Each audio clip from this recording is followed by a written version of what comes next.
He's useless. But somehow, they make it work. Jeremy Greene, Tank Spencer. There's no holding back in the Sportsocracy, presented by Ingles Supermarkets.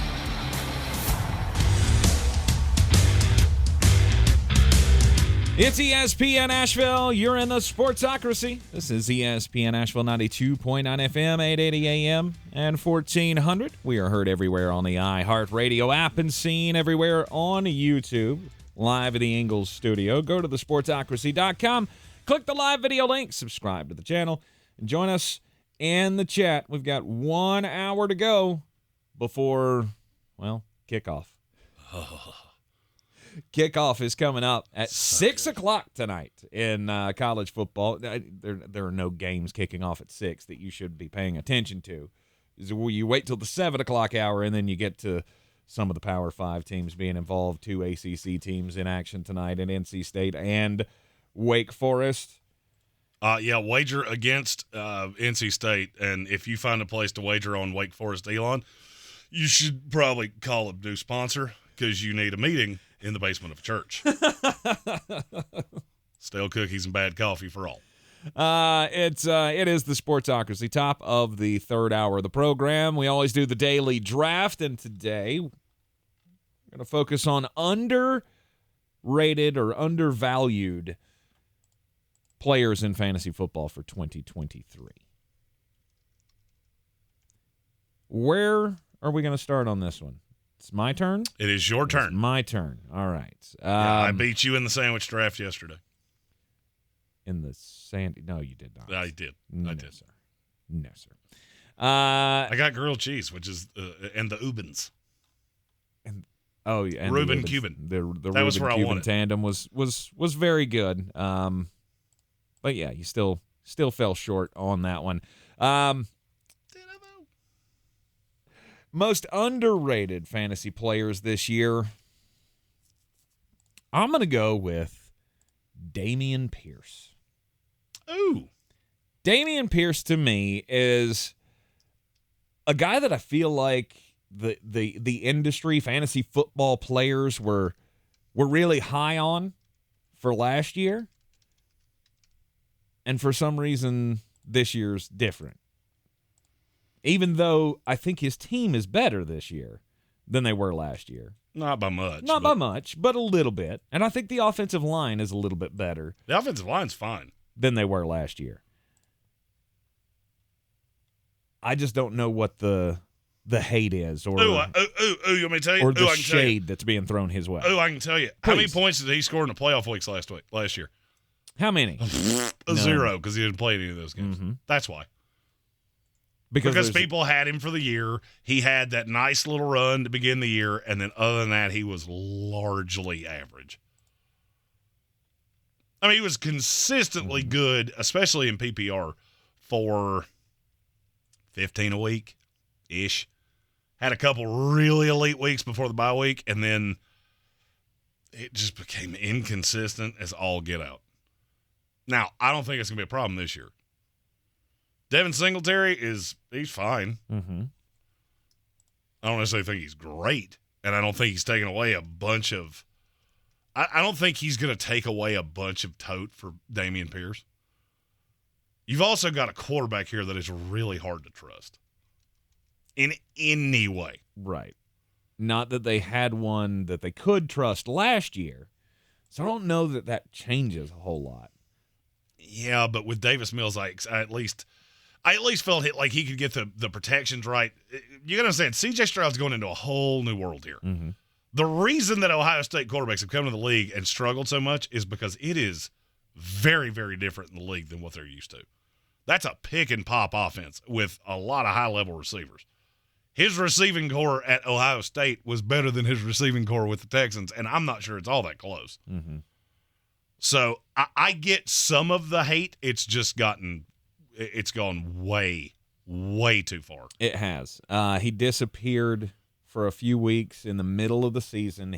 We always talk about the rookie wall. There comes a point where guys just hit a wall. And they went up against two really tough run defenses in the middle of that as well. But then, I mean, when he gets 12-plus carries a game, he almost guaranteed you 10 points a week. But that's still not good. It's not good, but it also isn't like, oh, God, this guy's just absolutely terrible. He gets into an offense where, or an offensive rhythm, I guess, where he's getting legit tote week in and week out. I just think he's got so much more of a high ceiling than the current, 40th overall that he's going? 50th, somewhere in there? I don't think it's that low. I could be wrong. I do not see 40. Yeah. He's at 40. Yeah. So he's going middle of round 4. That's too low to me, but it's not crazy. Mm-hmm. There's one for me that's crazy. Okay. And every time I see it, it just dumbfounds me. It's Joe Mixon. What did he do to you exactly? I can't figure out. He's going behind Jahmyr Gibbs, who, yes, I like him. I like him, and I understand why many of you like him. But Joe Mixon's been real good in this league for a long time. Oh, by the way, this offense is awesome. And it's been awesome. And there's nobody that really challenges him for snaps. I would have understood the shading or the fading of Joe Mixon. When you thought he could be suspended. Right, when it was before all of the things had been decided and the charges were dropped, or however that sorted out. I can't remember off the top of my head, but it's not a problem. It's not an obstacle standing in his way of competing this year. I could understand that earlier, but he's also a boomer bust. Like super boomer busty. Okay, explain that. Well, I mean, just look at his track record last year. Mm-hmm. He had one game where he scored 50 points against the Carolina Panthers. That was a good one. I had him in DraftKings that week. That was a great day to be alive. Yeah, and then the rest of his stats were some weeks he was fine, other weeks he just disappeared. Weekly finish last year. How many times did Joe Mixon finish outside of the top 20? 6. 6 is exactly right. Okay. How many times did he finish as an RB1? 5. 6. Okay. He's going as a 2. Mm-hmm. Solidly as a 2. Mm-hmm. Behind Ramondre Stevenson, Jahmyr Gibbs, and I like all of those guys. I do not understand taking them ahead of Joe Mixon. And every running back in this league has that element of boomer bust. Outside of the highest-end, high-end guys. And guess what? They have a risk, too. does Chase Brown have much to do with that? He shouldn't. You should draft agree. Chase Brown if you take Joe Mixon, because I do think he would, even though Chris Evans is listed as the 2, I think Chase Brown's going to have a role. But I'm not worried about it. We've done this before. I think Chris Evans gets the receiving down work. If something happened to Joe Mixon, it would be Chase Brown. He would just slide right into that role. Nothing changes for Chris Evans. Okay. Who is not fantasy relevant to me in any way. No. But Joe Mixon catches this shade, and I just don't understand it. And he has high-end upside, too. Mm-hmm. And now you're looking just specifically at 2022. If you go back to 2021, he finished in the top 4 of weekly finish at running back 6 times. He has top 5 potential. The work is inconsistent. There are times he gets 10 carries. It makes you want to pull your hair out. Mm-hmm. But I could say that about practically anybody. I love Joe Mixon. I'm finding myself taking him in a lot of places. I will be glad. Especially when I run the Jeremy theory and go Kelsey, Mahomes, and then Mixon's my first running back. Wookie. Yeah, feel just fine. Then I get Calvin Ridley in the 4th round, and I go, man, y'all just hate your money. Why don't you just cut me a check right now? Right. The problem I have is when I get to that point and I go, is Joe Mixon worth it, or do I want to go boom or bust, or do I want to go something solid, like a I feel like Kenny Walker would be more of a solid choice than the further into this we get, the more I'm souring on Kenny Walker. I would feel like Damien Pierce, who I already mentioned, or Miles Sanders would be in that. Well, the problem with Damien Pierce is that he is so irrelevant in the passing game so often, and they're going to be down a lot. If I thought that team was better, I would agree with you. Yep. Because I do like Damien Pierce, and I'm taking him a lot too. Mm-hmm. But I can't take him over Joe Mixon. I just can't. Yeah. It's prolific offense. I want pieces of it. Okay. Number 2. Now, this one's going to sound a little strange, but hear me out. It's Terry McLaurin. Okay. Where did he go in drafts last year? Wide receiver what? 22. 15. Okay. Where's he going this year? 31. 23. Okay. That doesn't make a whole mess of sense to me. So I guess. You think Sam Howell genuinely is worse than Carson Wentz and Taylor Heineken? No, I think people believe that. I think most people believe that he's worse or will be worse because he has no experience. The last year, if you could have combined Carson Wentz and Taylor Heineke into one person, that'd have been QB 13 in fantasy. You are now in a more prolific quarterback offense with a quarterback that I value to be exponentially better than either one of those two. Even if he's not. Let's just say you get the same level of quarterback play that you got last year. Terry McLaurin was still real good last year. He's had 1,000 yards 3 years in a row. He's had over 77 catches 3 years in a row. The touchdowns have been inconsistent, but it's an offense that hasn't scored much. That's the one thing that I can almost rest assured is going to get better. And McLaurin is just as safe as they come. I mean, yeah, he'll have the fall off the world weeks where he gives you 5 catches for 25 yards, which he did last year. But he still has a lot of very consistent top 15 finishes. And I think he's going to be a low-end wide receiver 1, high-end wide receiver 2 this year with Sam Howell. They've talked about him all offseason. Now, he might miss week 1. But if I'm having drafts this weekend, I almost hope it comes out that he's going to miss week 1. Because that'll push him down even further. I will snag him and go, okay, let's say I lose the first week. Do I really care? I can't come back from 1 loss? I think I can. Yeah. Current ADP, 53. Which is insane. For Terry McLaurin. It's quite the value if you can get him there.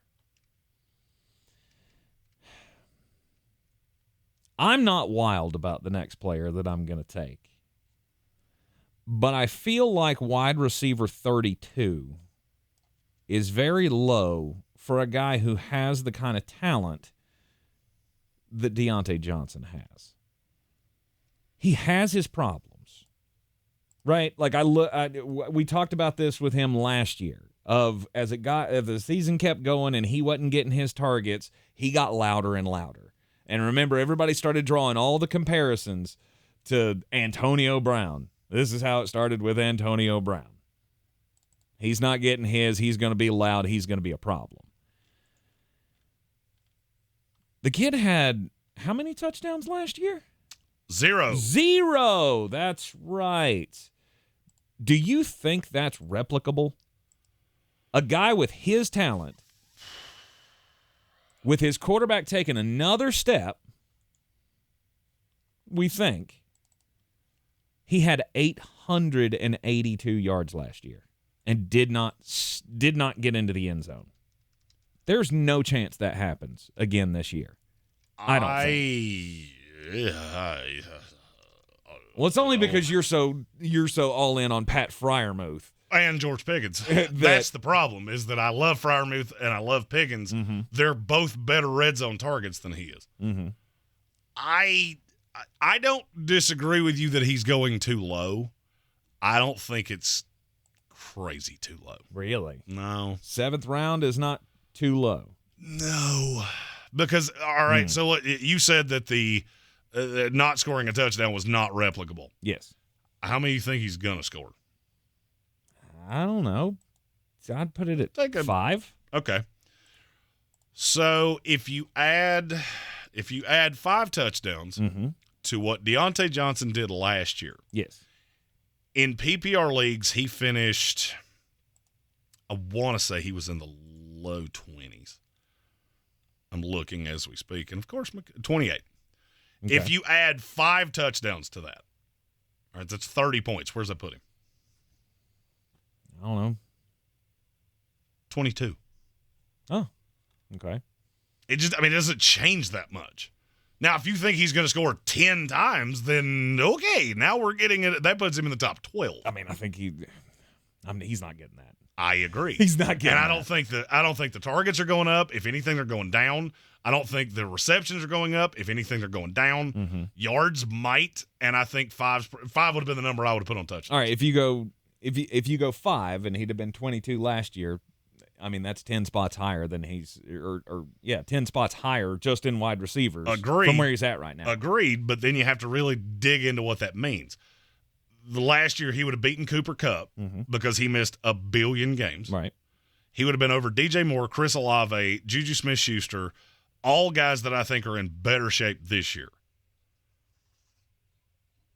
You think Juju's in better shape this year? Well, they had 7 receivers last year. Have you looked at New England's receiving corps? They're like one flu bug away from calling me. Okay. Do have good hands. Let's go. Yeah, I think his targets are going to go up. I'm not telling you his production will go up. Right. But his opportunity will be higher. Okay. Because you got a quarterback that doesn't really throw the ball well deep, and he's the slot guy. So there's just a lot of bias in that I would say his ceiling is 20 and his floor is 35. Okay. So I get why you said it. He just wasn't on my personal list. Okay, fair enough. I was more giving the devil's advocate to what you said than anything else. We got to take a break. When we come back from the break, we'll continue. It's weird. When we talk about fantasy football and food, we tend to just blow through breaks. Because we're fat losers. Just fine. Now, we'll be back with the start of the 3rd round of today's Daily Draft. It's the most underrated players in fantasy football for 2023. The Sportsocracy. Why are you smiling? Because I love football. Back in the Sportsocracy on ESPN Asheville. It's the Daily Draft. Talking underrated players in fantasy football this year. First pick of the draft belonged to me. I went Damien Pierce of the Houston Texans. Jeremy backed that or followed that up with Joe Mixon and Terry McLaurin at the turn. Then I went with Deontay Johnson. So it's time for the start of the 3rd round here. What are you snickering at over there? It's technology's fun. I hit a button and I have absolutely no idea what just happened. There was a dude get just demolished by a bull. And I don't even know where it came from. Yeah. Oh, it's on my screen. Nobody could see it. But that's what I was laughing at. I see you over there snickering. Like, I'm like, what did I say? I don't know what happened here. Did I drop another offensive joke and I didn't even know it? No, you're fine there. Start of the 3rd round, underrated fantasy players this year. This is not like guys that we're going to take real high in the draft necessarily. This is just values that you can find throughout your drafting process.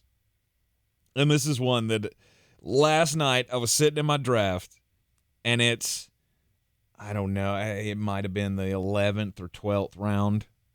Maybe even later than that. And I'm staring one player down, just going, please last. Please last. And, of course, I got sniped on it. But it's a guy that I feel like you've thrown a lot of shade at because of his elderly statesmanhood. Mm-hmm. But he's in a new environment, and it's right down the road in Carolina. It's Adam Thielen. To me, I feel like there's still gas in that tank. He has sure hands, and I think in the preseason process we've seen that he is trusted by his quarterback. Bryce Young, that is his favorite little safety blanket. Or at least it was in the last preseason game. And in 2 drives, he had 4 catches and 40-something yards and a touchdown. And to me, for a late-round flyer, if I can get that out of him, on a regular-ish basis, that's gonna be worth it. I'm really not trying to cut you off. I'm going to give you my next pick, and as soon as I say who it is, you'll understand why I did this way. Okay. It's Jonathan Mingo. Aha. All the things that you just said, I want that out of the 21-year-old receiver. That's, to me, way better and much more likely to put up touchdowns. Okay. Adam Thielen could be that. I fear he's going to be the Cole Beasley of, he has 120 targets and 88 catches for 642 yards. Right. Woo. Are you ever going to play that? No. You might. If you're killed by injury or something. And I guess that's my point, is that I don't want the guy that I'm going to play because I'm killed by injury. I want the guy that has high-end upside. Jonathan Mingo has, when I was in Charlotte with the Panthers, there was not a beat writer, there was not anybody that I talked to that did not talk about Jonathan Mingo. And you know how much I loved him in the draft process.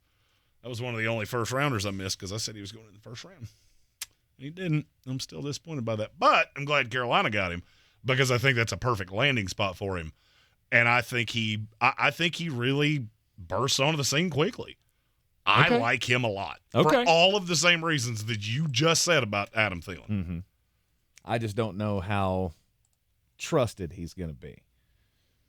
I mean, he's already running with the ones. And on the deep ball, he's the guy to have. Exactly. And I completely agree with you on that one. Adam Thielen, he's going to be he'll be the target monster. He'll be the catch monster. Jonathan Mingo, I agree with you. The touchdown upside is very high. All right. Your fourth round pick? Or no, I guess I get a fourth round pick. No, that was me. You started. Yes. Okay. All right. Good. Thanks for clearing that up. I think mine should be I'm the tight end whisperer. All right. That's my name. Don't wear it out. Pat Freiermuth. No. Oh, okay. I feel like I've said that name so many times that I shouldn't have to say it again. Yes. Chigakonkwa. Do you know how many people in the last 7 days have gone through a draft and said, hey, who's this Chigakonkwa guy that didn't get drafted in my league? Do it now. Don't think about it. Do it right now. And then they say, I've got one of these middling tight ends like Dallas Goedert. Trade him right now for somebody of equal value because you're getting an equal tight end for $0 US doll hairs. Because for whatever reason, everybody looks at that Titans offense and goes, it's terrible. I understand that. I have no doubt of that, actually. But somebody's going to catch passes. And all of you are losing your minds on middle-aged DeAndre Hopkins because he was real good at football 4 years ago. Well, guess what? Ryan Tannehill is not good at getting passes to wide receivers.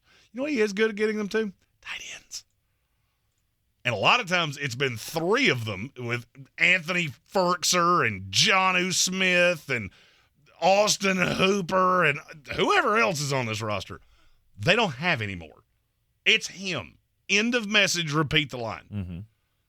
And you're getting him for free. To me, it's one of the best values in fantasy football. The only problem is if you are in a draft with somebody else that listens to this show, they've probably heard me say this 516 times as well. And he'll be on their team at some point. And then you may actually have to draft him. I feel like he should be drafted. No doubt he should be drafted. I'm going to go back to the running back well for my next selection. And it's a name that we've said several times in the run-up to this season, but I still feel like it needs to be said because, despite the fact that he will miss time, Alvin Kamara is still going way too low to me. I have little problems waiting on a running back and taking Alvin Kamara and 2 or 3 other running backs right all in this same area, and I feel just fine that I will have the upside of getting a top 10-ish performer. Do you disagree? No, I don't disagree with anything you just said. It depends on where you're getting him. Like, your ADP on him right now is what? 58. Overall? Yes. That's according to Fantasy Pros. Okay. So I'm just going to look at running backs and roughly in that range. Would you rather have 17 games of Brian Robinson or 14 of Alvin Kamara? I think it's Alvin Kamara. I agree with you. Would you rather have 17 games of DeAndre Swift or Alvin Kamara? If it's 17 games? Yes. So Alvin Kamara. Close. I haven't even said to me, one. it's close. I haven't said one yet that I think is even debatable. If I knew DeAndre was going to be healthy for 17 games, Seacrest out. I think he'll get enough tote. They have too many running backs in the backfield. Okay. Isaiah Pacheco. It's Alvin. James Cook. Alvin. Cam Akers. Alvin. James Conner. By a lot. Yeah, you know what all these guys have in common? They're all going in front of him. That's terrifying. Yeah. If I get to – and I can't remember now who asked me this, but they got to a point, they said, well, I was out of options at running back, and they took Cam Akers. And my number one question, were Brian Robinson or Alvin Kamara still on the board? Well, they both were. Then you weren't out of options. Yeah. You just took the lesser of the three. I agree with you wholeheartedly. Mm-hmm. Now, you need to take Jamal Williams, which can be a headache because you're having to take him higher than he probably should go. Right. But it's a high-end handcuff. That's the way I look at it. If I have to take Alvin in the end of the fifth and take Jamal in the beginning of the seventh, okay. Or end of the seventh. Mm-hmm. Okay. I hate taking them back-to-back. I'm not that committed to it. Right. But I'll do it if I have to. All right, and my final selection. Oh, I'm just going to stick with the running backs here. Based on today's news, it's Devin Achane. He and Roschon Johnson were already my two rookie running backs that you can wait till later in the draft to go get, and there's a chance that both of these guys are going to have huge workloads this year. We've already seen it start in Miami. Now, I don't know what the Chicago thing's going to look like, but for me, Roschon's a flyer. Because I think he's the two in that offense. I know he's not listed that way on the depth chart. Deontay Foreman's the two. I'm taking all three Bears running backs. But I don't know how long that will last. They see the potential in Roschon. He could easily leapfrog Deontay Foreman, or at least be in a, 60-40 share with him if something happened to Khalil Herbert. Devin Achane, now with Jeff Wilson on IR, we're just, sadly to say, but I feel like we're just a finger snap away from him being the one with Raheem Mostert's trajectory of his career. And that's one that you can pretty much wait on forever. I mean, maybe not today after today's news, but his ADP was 139, and you could get some starter potential out of that. I feel like I have to take a quarterback because I've basically sat here and built a team. It's Deshaun Watson. He's being treated like Kirk Cousins, and he has top 5 upside. Mm-hmm.